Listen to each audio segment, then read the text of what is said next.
Hi, everyone. Um, my name is Frances, and I work on the EA Global team at the Center for Effective Altruism. Thank you. The team and I are so excited to welcome you all to EA Global Bay Area.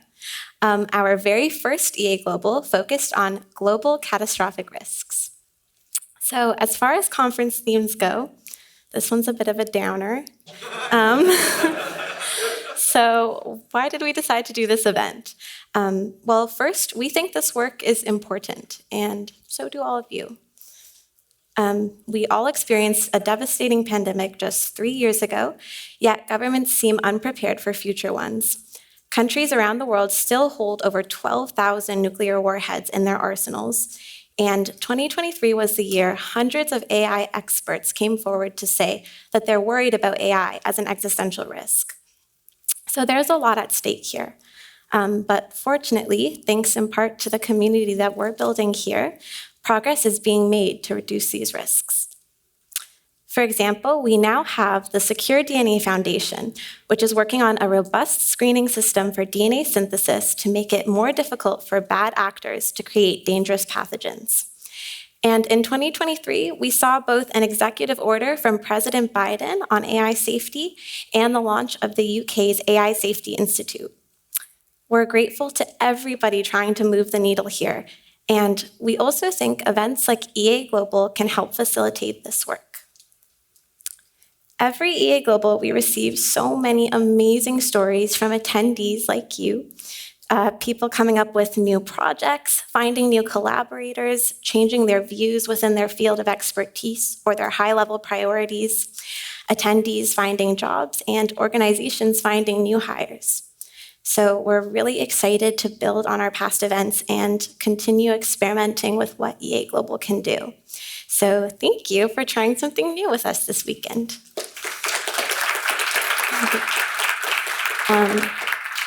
So now to get the weekend started, I'm just going to try to relay 2 pieces of advice to everyone. And then we'll take a group picture, and I'll welcome Ben West to the stage, who's going to be discussing change and possible futures for EA. Okay, so firstly, if you haven't already, we would recommend that you spend some time after this session planning out the rest of your weekend. So we have a lot of cool talks, workshops, and sessions. So you'll want to be sure to check the agenda on Swapcard and reserve your seat for any sessions that you're interested in. We also strongly recommend connecting with other attendees on Swapcard and trying to book some one-on-ones. And also taking some time before your one-on-ones to really think about what you'd like to go over during them. On our feedback surveys, past attendees consistently report one-on-one meetings among their most valuable experiences at EA Global.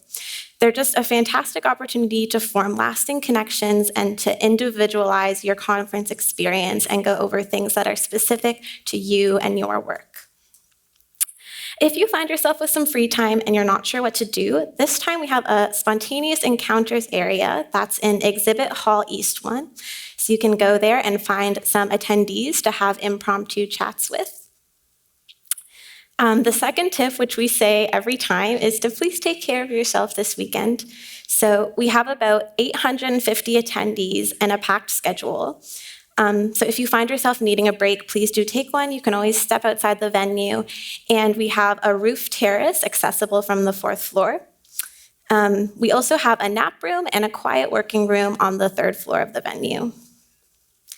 Now, if you need support at any time at all, you can contact our community health liaisons. So that's Charlotte Darnell, McKenna Fitzgerald, and Andre Friedman via Swapcard or Slack.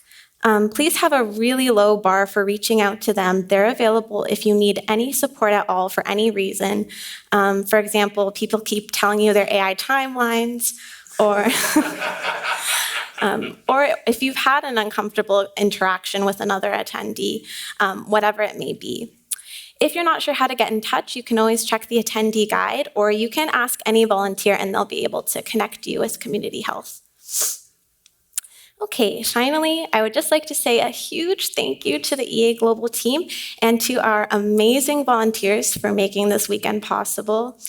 I work on volunteer coordination, so I'm very biased, but the volunteer team is one of my favorite parts of the weekend.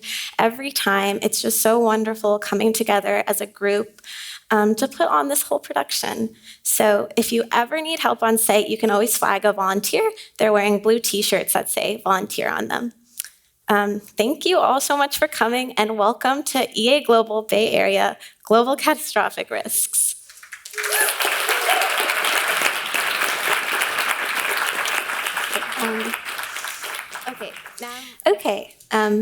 I am so excited to kick off EA Global by welcoming Ben West to the stage. Yeah. Today, Ben will be reflecting on change within effective altruism and what the future of EA might look like. Ben is currently the Interim Managing Director of the Center for Effective Altruism. Previously, Ben founded Health eFilings, a regulatory compliance company acquired by Westfield Capital Partners, and Statistalk, a social media analytics platform acquired by DE. Unfortunately, there won't be time for a Q&A today, but Ben will be hosting office hours in room 208 right after this session. So please welcome Ben to the stage.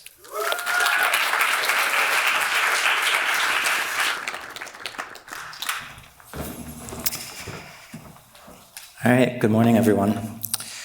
So it's been about a year since we last had an EAG, Bay Area. And I wanted to take a little bit of time to talk about what's changed and what hasn't changed. So the first thing is, instead of an Australian philosopher, you have two North Americans who mostly communicate through memes. But more than memes have changed. The World Health Organization gave pre-qualification status to the R21 malaria vaccine, which looks to be extremely effective. And the world's first tuberculosis vaccine in over 100 years has entered late-phase trials. So congrats to Wellcome, the Gates Foundation, GiveWell, One Day Sooner, and many others who worked on these. Lab-grown meat was cleared for sale in the US, and the US Supreme Court upheld California's Prop 12, which is one of the strongest animal welfare laws ever. Congrats to Upside Foods, Good Meat, HSUS, GFI, and many others. The US and China agreed to resume high-level military coordination to reduce the risk of nuclear war, but escalating tensions with North Korea and Russia have increased the risk of global conflict. Current forecasts estimate about a 3% chance of nuclear war this year. There has also been a huge shift in the public perceptions of AI.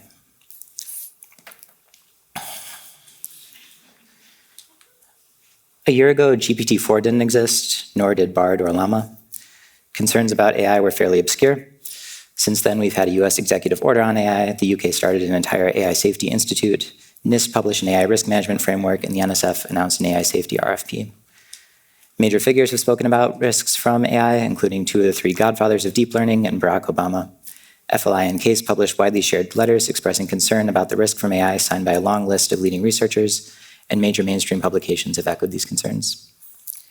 And just yesterday, the EU member states endorsed the AI Act. One of the cool parts about EA Global is that for every area I just mentioned, I can think of a person who I personally met at an EA Global who contributed to that success. We have an impressive and altruistic group of attendees, and I'm excited to see what you all do in the next year. Of course, many things haven't changed. The problems that the people in this room care about are still low on most people's priority list.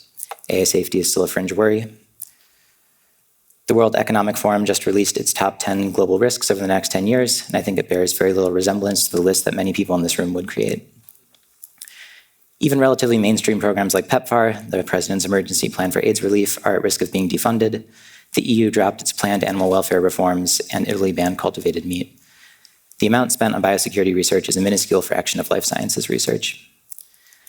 So I think it's worth reflecting on what has and hasn't changed and what we, the people at this conference, and the EA network more generally, should do and focus on given the state of the world. It's possible that we should continue as before, but it's also possible that we should change our approach, make some strategic shifts, especially given the increased attention on AI safety. I'd like to outline 4 possible futures for EA, not because I think these 4 are the best, but rather to illustrate the scope of possibilities. The first possible strategic shift is what I call staying at the forefront of weirdness. Some areas in AI safety have now become more mainstream, so maybe it doesn't mean people who take ideas exceptionally seriously anymore. So we could take a step back from things like alignment and focus on things which are more a comparative advantage. For example, at this conference, Will McCaskill is talking about post-AGI governance, and Rob Long is talking about the welfare of digital minds. Another option is to lean further into supporting global catastrophic risk causes that are now more mainstream. We can leverage the growing attention and make use of the experience accumulated by the people at this conference. There are talks at this conference on things like AI safety comms and policy work, which might fit into this approach. Another idea is to focus on preventing the now mainstream causes from becoming captured by other interests or accidentally derailed. There's always a temptation for causes to stray from their original goals, and possibly EA can help keep them on track. The last idea I will share is that EA could stop being involved in AI safety entirely. Maybe other people have this covered, and we step back and focus on global health and development and animal welfare. These ideas are not exhaustive, and I don't know which approach is best. But for better or for worse, we seem to find ourselves at a turning point in EA history, as well as the history of AI safety, and the people at this conference and in this room will continue to influence how events go. So I encourage all of you to consider how and whether our approach and prioritization should change. Thanks, everyone.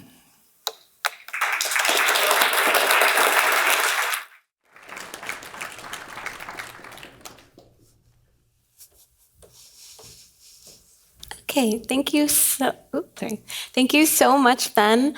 That was wonderful, and thank you everybody for coming here today. And if you'd like to continue this conversation in a more informal setting, Ben will be doing office hours now-ish in room 208. Okay, thank you.